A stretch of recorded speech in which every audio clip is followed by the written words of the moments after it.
All right, so what's today? Today is June 29th. All right. Hopefully you guys are having a good day. Hope you're having a good summer.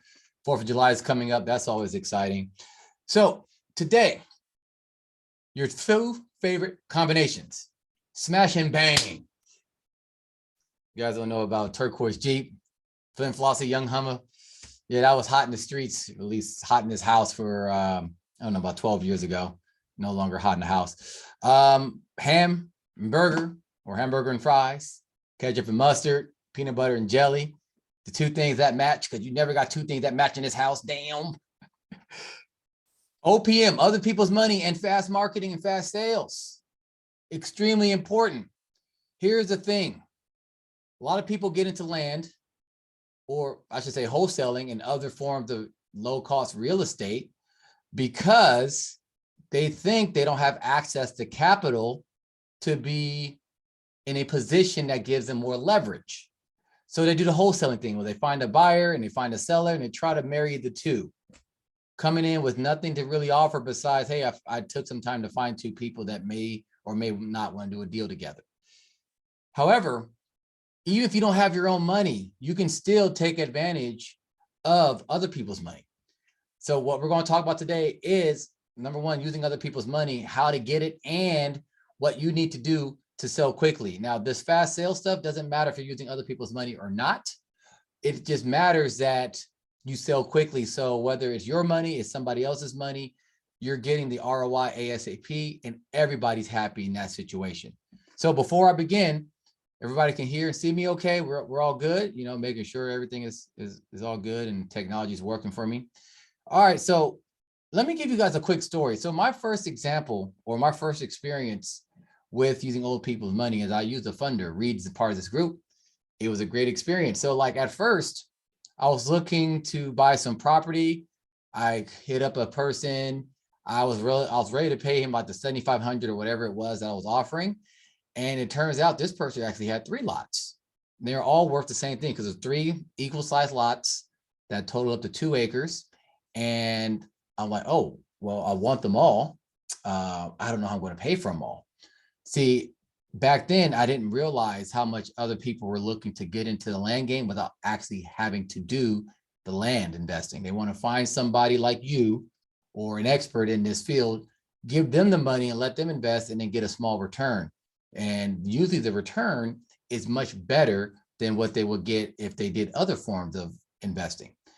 And even other forms of real estate, because unlike, you know, getting a rental property and other things, there's no work involved. There's no rehab, there's no flip, there's nothing. You're just like, hey, you do it, you handle it, you give me back my money. And that's what we did. And in 90 days, I had a property that was worth about $21,000, sold it for 50, done. It was a great ROI. We're both very pleased, and it was cool. Now, here's the thing though. The way I approached that deal and the way I approach other deals were, I guess, not ideal. It wasn't the best way to do it. And it actually caused me a little bit more grief and headache. And it caused the person looking to fund me more grief and headache, because you gotta remember, they're trusting you with their hard-earned cash, and they need to make sure that you're going to be a good steward of that money. You know, you're going to take care of them, and you're going to get them a quick return, especially if you're going to be talking about, well, you know, going with me, you'll get money in a couple of months versus going with the stock market or whatever else is going to take you years. So this is what I would like you to take away from this, because we're about to get into the actual meat of this. When you actually keep everybody happy, it makes it easier to get more and more money. So there's never a time where there's a deal that's out of your reach. Now, here is the thing, man. This is something you really got important. When you are doing this and you are trying to get away from the smaller deal, there's wholesaling in general, all you need is one deal. No, I'll take that back. You only need to do one prep for a deal. So you don't got to get the deal to make you realize how much better going with these larger amounts can be, depending on your situation, but oftentimes it's better. So let's jump into it. First things first. When you are looking to get other people's money, people are looking to invest with you because they feel they know, or excuse me, you know what you're talking about and you're the expert. So you got to do some pre-marketing, understanding who is going to buy the property that you're kind of scoping out? If you don't know that answer, everything else is going to fall apart. So it's not necessarily you need to have this complex avatar and know like what they're thinking and what they're, what's going on in their mind every 2 seconds. But it's more like, if I buy a property in this area, it's most likely going to be sold to a person who blank. Maybe a person who wants to build, maybe a person who wants to invest further, maybe a person who wants to live on the property, maybe a person who wants to use a property as an investment or as an investment. So you have to have that understood first. And does the property that you're buying, does it support what they're looking to do with it? If it does not match, you have nothing. Now, what's next? What are they going to use it for? So I kind of went over a couple of examples, live on it, build on it, just use it as an investment, et cetera, et cetera. But have a clear understanding of that, because knowing that if somebody's going to buy it as an investor, they're probably going to be able to buy it faster than someone who's going to buy it to live on. Someone who's going to buy it to live on, maybe they need payment and they have to do a terms deal where an investor can just pay you in cash. But as you do go to an investor, maybe you don't get top dollar anymore. Maybe the margins aren't as high or as thick. And depending on what you bought it for and how much you're selling it for, that may be okay. So understanding that and understanding who the end buyer is goes a long way, not just what you buy, but when you're explaining this to a person who's going to fund your deal, be it friends, family, or just a funder, they know what they're getting themselves into and they know what to expect when the offer comes in on the other side. So far, so good. All right, great. Well, what else? We got to understand what is your particular brand. And this is all preliminary work before you're even looking at property. You're presenting it to people who may want to invest in you. So what do I mean by your brand? Well, what do people think when they see your shit? When they see your ads, when they see your properties, when they talk to you on the phone, do they feel that you're trustworthy, or do they feel that you're an expert, or do they feel that you're one of them, or do they feel that you're really big on, I don't know, renewable energy, or you fill in the blank? What do people think about when they're looking at you or your ads, they talking to you and they're looking to buy from you? That's going to help you understand what people are going to relate to you more and who's going to be more willing to trust you sooner than later. What do people think when you're relating to them? So when you are talking to them, how's those conversations going? Are they short, quick, to the point? Or do you like to have longer, drawn out conversations and you're building rapport? And maybe some people may think you talk too much. Maybe some people like that rapport. And maybe that goes along with your brand. It's like a friendly brand or whatever it is.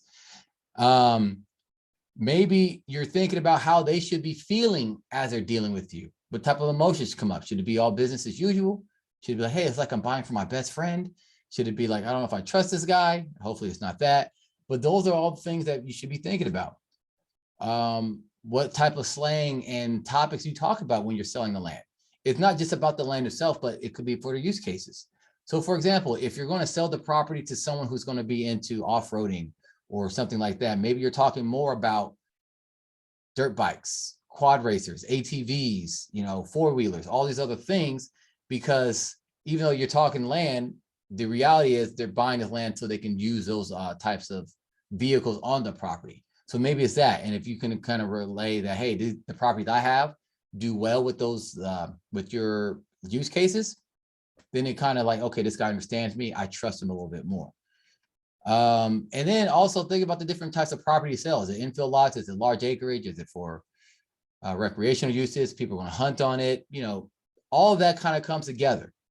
Having all of that big picture. So the pre-marketing type people you're going to sell to, what type of property you're going to buy, all this other stuff, picking the right property. So people that come to you already are going to buy, and understanding the type of buyers you're going to get will help you understand how quickly you're going to be able to make money on the other side. So far, is that making sense? I just want to make sure we're all on the same page here, because I would hate for you to kind of start doing this stuff and be kind of led astray.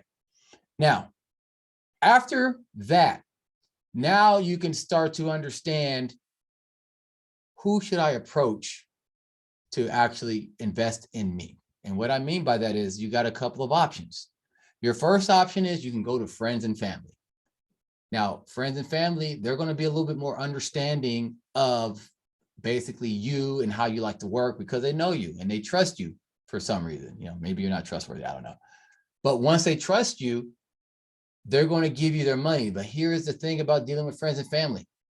Depending on who they are and their personality type, they may be bugging you every 2 weeks or every week. Hey, did the property sell? Did this happen? Did that happen?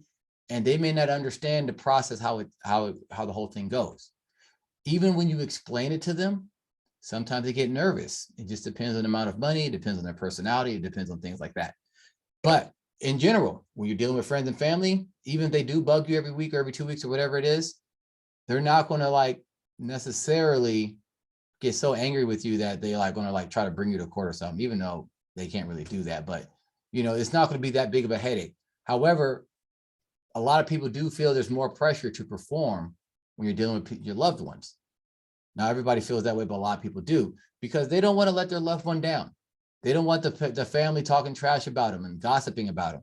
They also don't want it to be a thing where now a great relationship has been ruined by money. So if you're going to go to friends and family, you got to understand their personality type. You understand your personality type. Who else can you go to? Well, there's different business funding businesses out there that will lend you money on certain terms. You know, you're paying back monthly payments plus interest. And by the end of the payment period, you got to have everything done and paid for. Otherwise, you know, there's some kind of penalties or legal action or whatever it is, right? So they're good at just giving you money. You answer a couple of questions on their website.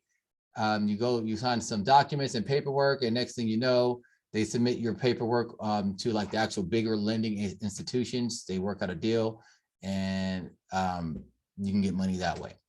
What else can you use for other people's money? Well, you also have the classic land investing funder, like what I went through with Reed, and there's others, many others like that.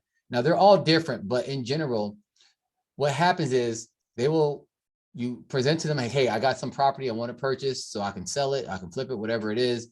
I need help funding it, and this is it. And then you guys talk about it, you know, and the different funders are going to want different things. But in general, since they're not going to be involved with the deal, but they also know land at least a little bit, they're going to have some questions, right? Some of them are going to want to know, did you talk to a broker or a real estate agent to kind of confirm with what the research that you did?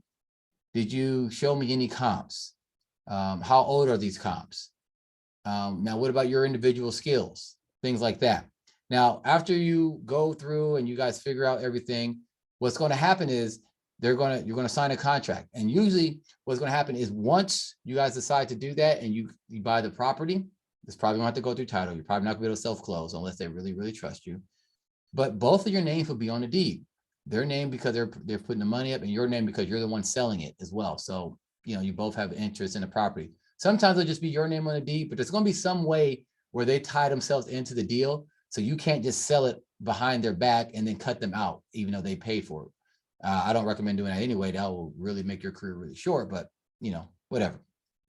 Now, once that happens, you sell, and whatever they put into the property after you sell it, they're going to get that money back. So in my particular deal, it was $21,000. We sold for $50,000. So right away, Reed got his money back, $21,000. So we're left with whatever 21,000, 50. So like what, 30 something, 20 some thousand, $20 some $1,000. And then we split that depending on the percentage we agreed upon. So they'll get their money back, and then you go, it could be 80-20, 70-30, 65-45, 50-50, whatever you guys agreed to. But at the end of the day, you didn't have to put up any money. You might have put a little bit into like advertising the property and things like that. But in general, you didn't put up any money, and you're getting a pretty nice return based on the money you put in. Now, you may think, well, I put in a lot of time, effort. I used my contacts. I made everything happen. I just didn't have enough. All right, well, then negotiate better terms. Figure out what you guys can do. But in general, what you're going to do, whether you're using a funder or whether you're using a friend's family or whatever, they're going to get what they put in plus more. And you got to be okay with that. Now, with friends and family, give them a nice little, like, hey, 20% of your return. You can't beat that on the stock market ever. The only way you're going to beat that on the stock market, if you're Warren Buffett and you're not Warren Buffett, in most cases, you don't know what you're doing with stocks or any type of investing. This is a safe bet. And a lot of people will take that. Right. And sometimes you'll be like, hey, look at your 401k. How much is your 401k returning to you every year? You're like, oh, I don't know. I haven't looked at it. Exactly. But go ahead and look at it. Figure out your login. Go look at it. After a couple of days, when they finally, have to make calls to figure out what their login is and how to see the information, they realize they've been getting like 4% a year. And they've been putting all this money in it. I'm like, so when you say, hey, I'll give you 20% and it's going to happen in months rather than years, you have a lot of people, especially after that first deal goes through and everything works out well, a lot of people want to invest with you. Now you're going to be flush with cash and you can buy all the property you need and just keep the gravy train rolling. All right. So far, so good. We doing this? Okay, good. Now, here is the thing. As you are presenting, whether it's to a friend or family, to a funder, you're going to have to show them why you think you're going to be able to get a price that you're hoping to get. So what you got to do? You got to show them different comps. You got to show them, okay, look at the last 6 months. In this area, this is what price, or this is what property was selling for. Here are the prices. This is, if you break it down to price per acre, this is what it is. These properties are on the market for an average time of, I don't know, 5 weeks. So this is why I think I'll be able to sell in 5 weeks at this price, because of what's been happening, of the activity. So they're going to want to see that so they feel safe investing with you, right? You got to also invest in, hey, not only is this a trend, but I can do the work. So you're going to have to show them your track record. Now, this is your first deal. You might have to do a little bit more convincing. Maybe show them that you've done other things in a similar manner, or that, maybe this person has trusted you in the past in a different area of your life. And now you're kind of transitioning to this. So now you can kind of relay that information, or I guess that trust from the past, into this new thing. And perhaps that will help you. But you got to just convince them, like, hey, not only is this sale possible, but I'm the one that can do it. All right. And then finally, and we're going to get into this in detail, you got to show them what your game plan is, not just what people have done with, basically showing comps and what you think could happen. How are you going to make sure you're going to sell at a quick rate? How are you going to make sure you're going to sell for the price that you want to sell for? All right. So this is it. This is it. We'll talk about that. Because if you don't do this right, people aren't going to trust you. They're not going to invest with you ever again. So you'll never get OPM, other people's money. So how do you make sure you get a fast sale? Well, that's easy. Well, easier said than done, but it is pretty easy. First, hopefully you are doing a deal in an area you've done deals in before. So you already have a built-in buyers list. If not, you can start to build the list even before the property is completely in your name, by starting to advertise the property and start to collect names, like, hey, it's not completely ready yet, but as soon as it's ready, I'm going to let you know. And just start collecting names, start getting people on the list. And if you're not just collecting names so they can collect dust, you're collecting those names so you can start to contact them and communicate with them, understand their fears, understand their hopes, their desires, why they want land, what they're going to do with it, things like that. And just keeping the conversation going. You're like enticing them to stay involved and committed to buying this property. Sure, not everybody's going to be able to buy the property. Some people are tire kickers, some people are not. But once you're building that list of people, it does something miraculous for you as well. It gives you that peace of mind to know, hey, I did get something that people do find desirable on some level. So it's only going to be a matter of time before I sell it. And then again, the more you contact and communicate with people with information or just conversation that they find useful and beneficial, the more quickly you will sell the property. All right. Next, start to make a list of the different neighbors of that property, not the owners, but the actual neighbors. So anybody who actually lives near the property or they own property near it, start to talk to them. Hey, I just get a new property. I know you want to expand your boundaries. Maybe we can talk. I'm just looking to sell it and I want to give you the right of first refusal. And you start talking to them. Now you're also adding more to your list. Now, these aren't the same people as those who are expressing interest as ads that you put up, early ads you put up, but it's still people that you're going to do the same process with.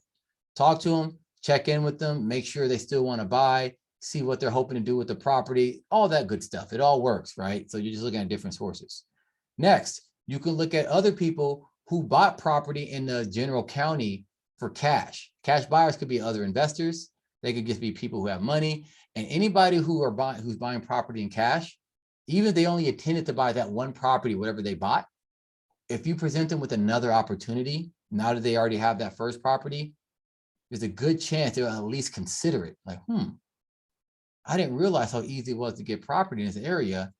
I didn't know how I could make my property footprint much larger. this person's making it easier for me. And I didn't buy from him the first time.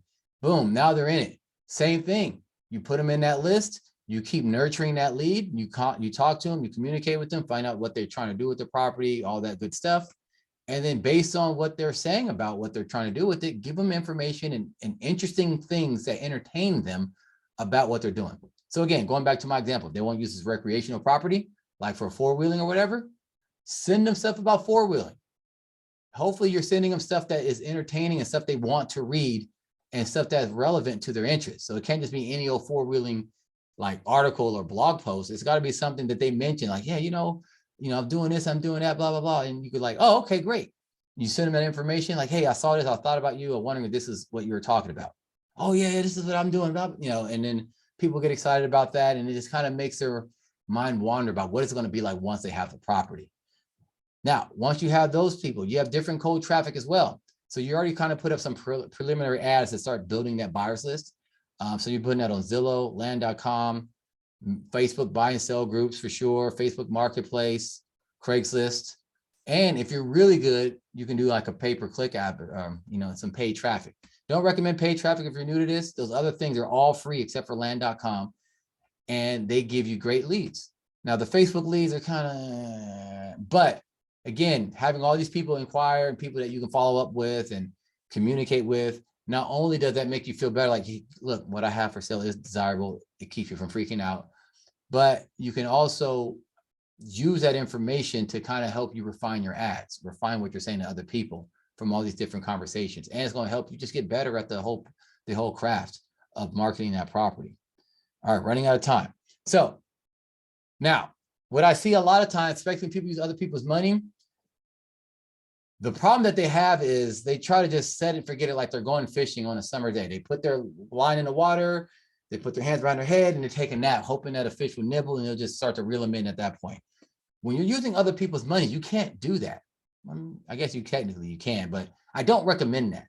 I recommend you're being a lot more aggressive. So we're already put up those ads. Some of it was preliminary. Some are like, okay, now the ad or the property's in our name, we're really advertising. But our ads should be aggressive, where we're telling a story. We're enticing people to want to talk to us.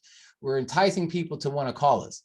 If you're on Facebook, you need to really paint a picture in your mind to make it the property look great, because they didn't come on Facebook to look for property. They came on Facebook to mess around and talk shit and all that. When you're on places like LandWatch and Zillow, you don't got to paint a picture. People already know what they're here for. You just kind of make sure you give them the information that they need so they can make a quick decision. And usually if they're like, hey, I'm interested, they're usually pretty interested, because again, they're seeking land out. They're not just casually browsing and something came up across their feed. So when you give the people what they want, either imagery and painting a picture and a lot of photos on Facebook, or a lot of photos and just the bullet points and the information people need when they're going through land.com or Zillow, you're going to bring in more leads. And then again, that helps everything. And no matter what, to tie it all together, no matter what, as you get these people to contact you and start to go, you got to understand where they're on that buyer's journey. Some people are going to be hot to trot, ready to buy right away if it's the right property. Others, you got to warm them up. It's going to take time. How are you going to know? Well, again, conversation, follow up, making sure you're doing your job to answer their questions and keep giving them the content and info that they're going to need to make a great buying decision and feel confident in that decision. Now, when you do that, everything is going to work out faster than you expect.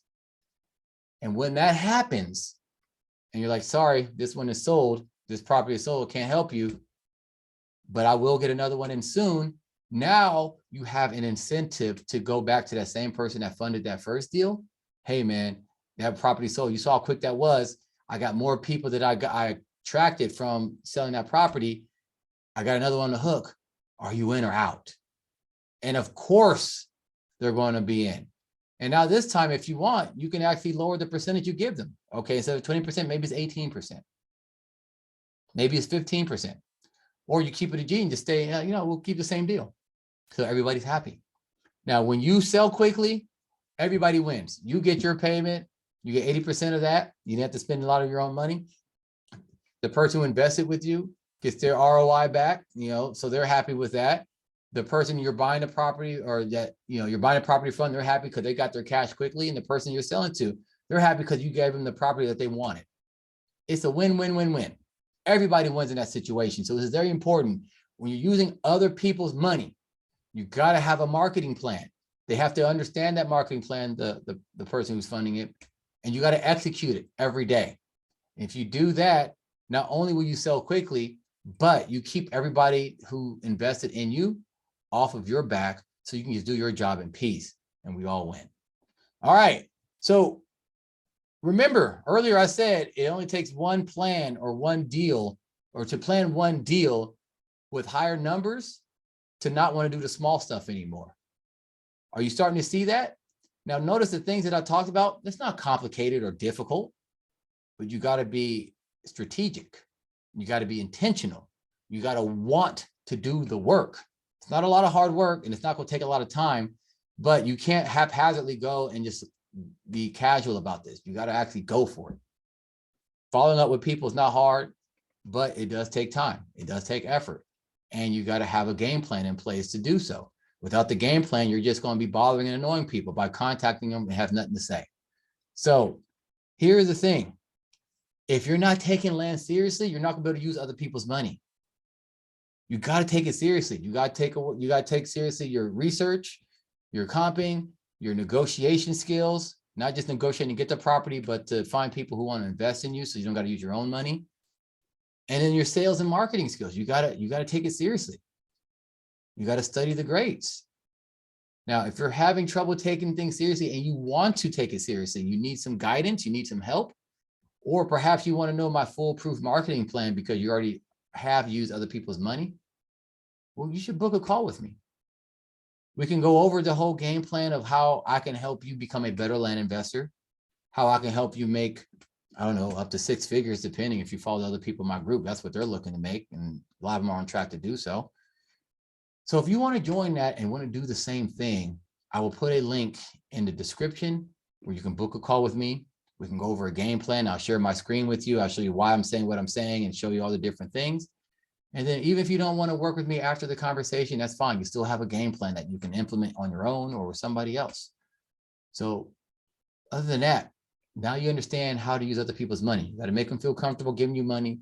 You got to give them the information that they need, and you got to execute. And once you do, you will sell. And when you sell it, everybody's going to be happy, and they're going to be trying to force their money down your throat because they're like, that investment worked out so well. I want it again and again and again. Okay, right on time. All right, so this is Coach Vic signing out. Hopefully you are ready to start using OPM, because if you're not, I don't know what to tell you, but yeah, man, it was great. All right, peace.